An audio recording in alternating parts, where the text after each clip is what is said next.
Denise, masasabi mo bang nasa right career ka na? Yeah. Hindi wala ng favorite subject nung high school.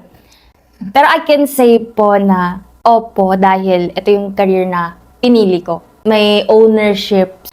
Tinanggap ko na ito yung gusto ko, dito ko gustong mag-excel. So kung nahihirapan ako, deserve ko yun. I mean, pinili ko yung pressure na katumbas ng career na pinili ko.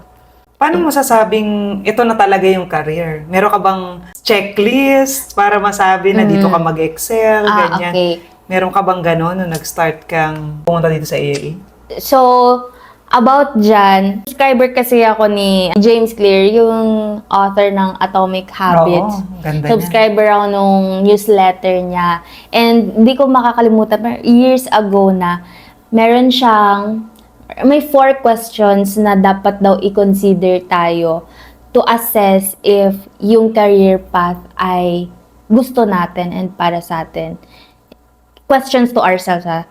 Ito, yung una, where am I good at? So, saan ako naturally magaling? Saan ko pa pwedeng ma-develop yung skills ko? So, pero naturally, okay ako doon. Kasi may mga bagay na hindi talaga tayo good at. So, where am I good at? Pangalawa, na dapat itanong doon sa sarili, what do I enjoy doing? So, aside sa magaling ka doon, na-enjoy mo siyang gawin. Para hindi mo rin dinedread yung sarili. Pangatlo is, where are the great people?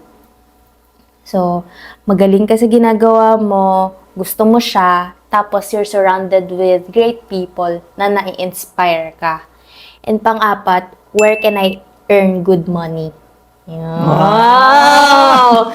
Parang pag intersect siya, parang yung sa Ikigai. Ikigai! Oo, na good at ka doon, na-enjoy mo, the same time. Pero yung nagkaiba rin, so nakaka-add ka ng value sa ibang tao, di ba po? Na-help mo yung ibang tao. Dito, tama, ganun din nun. Pero ito, saan yung great people naman na magsusurround sa'yo? At the same time, saan ka may opportunity na kumita ng maganda?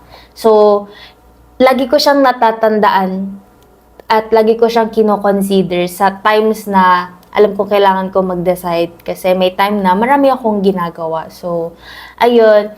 And I think, check naman siya kung nasaan din ako ngayon.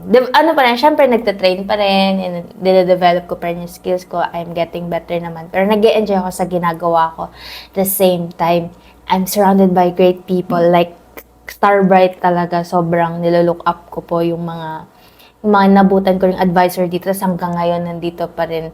And even yung mga nakilala ko lang nag-start ako, sobrang na-inspire po ako. And also, ngayon, parang ngayon lang ako na natututo, itong skills na binild ko throughout the years, ito yung, ngayon na siya unti-unting nagko-compound. So, alam kong nagsisimula pa lang ako. Wow! Nagsisimula, pero 4 years ka na dito. Opo, pero para ka ngayon, naka-second degree. Opo, pero feel ko na ito pala yung growth. Kasi po nung mga umpisa, nag-explore pa lang din. Pero walang clear na, okay, talaga bang long term ito? Dito ba talaga alam mo, hindi naman super clear and sobrang long term yung goal. Pero ngayon, unti-unti, ito yung fruit pala nung mga may years na puro ako training, pero hindi ako good closer, ganyan sa sales. Pero ngayon, medyo nababalanse na. Ito pala yung sinasabi nila na yung compounding effect. Unti-unti ko siya nakikita. So, satisfied din. Yung sharing mo is a reminder that we should not work for money. Let's work for growth and money will just follow. Katulad ngayon. Hindi pa man super sumakses, pero may paunti-unti na parang ano po sa akin, nasa right path ka. Sige lang, double down ka lang, galingan mo pa. Ganun po. 20s ka pa lang pero maaga mong nasabi sa sarili mo na this is the right career for you. Pero hindi naman ganun kadali kasi most of the people, Gen Z, millennials, yun talaga yung major concerns kung paano ba hanapin yung career na para sa kanila talaga. And ako, napagdaanan ko rin yun. Ikaw, dati ba nung pumili ka ng course or nung kabataan mo, may dream job ka na ba? Dream career na gusto mong gawin? Related ba kung nasan ka ngayon? Never ko pong pinangarap mapunta sa sales. Kasi hindi ko rin po alam na career siya. So, never po. Grade school, alam ko lang kailangan ko mag-aral ng mabuti.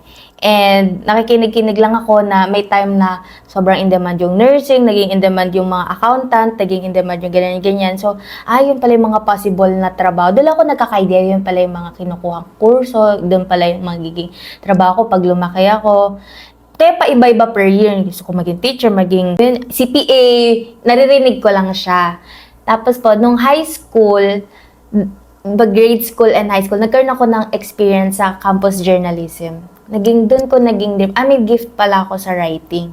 And madedevelop pa to. Yun yung gusto kong pag-aralan kasi yun lang yung alam kong gawin. So, dream kong maging journalist or anyone in the public na parang nagbabalita. Parang Jessica Soho, pinangarap ko kahit Corina Sanchez, hindi mga rated kay Jessica, yun lang mga palabas. Noon, naging dream ko po siya kasi yun lang yung sa tingin ko kaya kong gawin. Pero may mga nangyari, nakapasa ako sa DOST scholarship and kailangan namin ng financial assistance para makapag-college ako. So, pinili ko maging practical. Nag-engineering ako para makuha yung DOST kasi Science and Technology scholarship.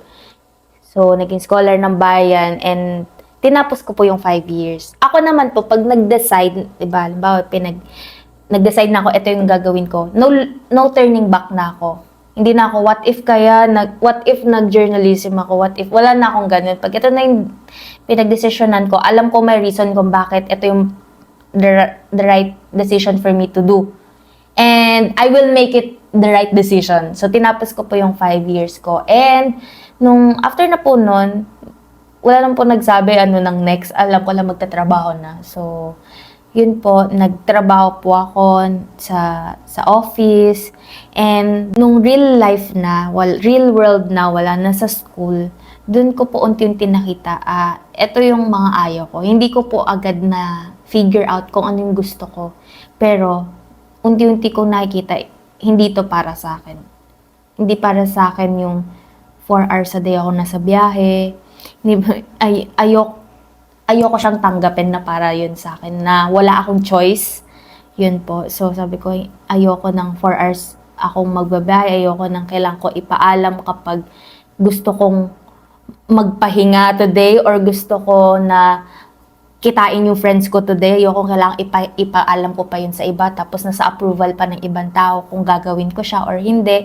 Ayoko na nakadepende sa trabaho ko yung schedule ko in a day, kasi naging midday shift ako na hapon hanggang madaling araw or gabi na nagtatrabaho ako, tapos tulog ako sa umaga, umaga hanggang hapon nagtatrabaho friends ko. Ako, tulog ako noon. Tapos okay na sila sa gabi, ako naman nagtatrabaho. Para sabi ko, ayoko hindi ako in control sa day ko. Ayoko. Basta yun po, hindi naging clear agad sa akin na, okay, sales, ba pang wala namang ganong naging training simula nag-aral and hindi siya option, I think, sa karamihan sa schools na at least sa akin po. So, doon po, nag-start sa akin na habang nagtatrabaho ko, na-figure out ko, ayoko nito, hindi to para sa akin. Baka may other ways naman na pwede na mag-work sa akin. Hindi ko alam yung gusto ko, pero ito, hindi siya for me. So, doon po ako nag-ekis-ekis doon nag-start po yung exploration sa akin. Pero nangyari siya maaga nga po. Mga first... 21 ka pa lang? 2020 pandemic. Doon po ako graduate. Doon ako nag-work. 2020. 22 years old po ako. 21, 22, naisip mo na agad, ay, hindi ito yung gusto ko.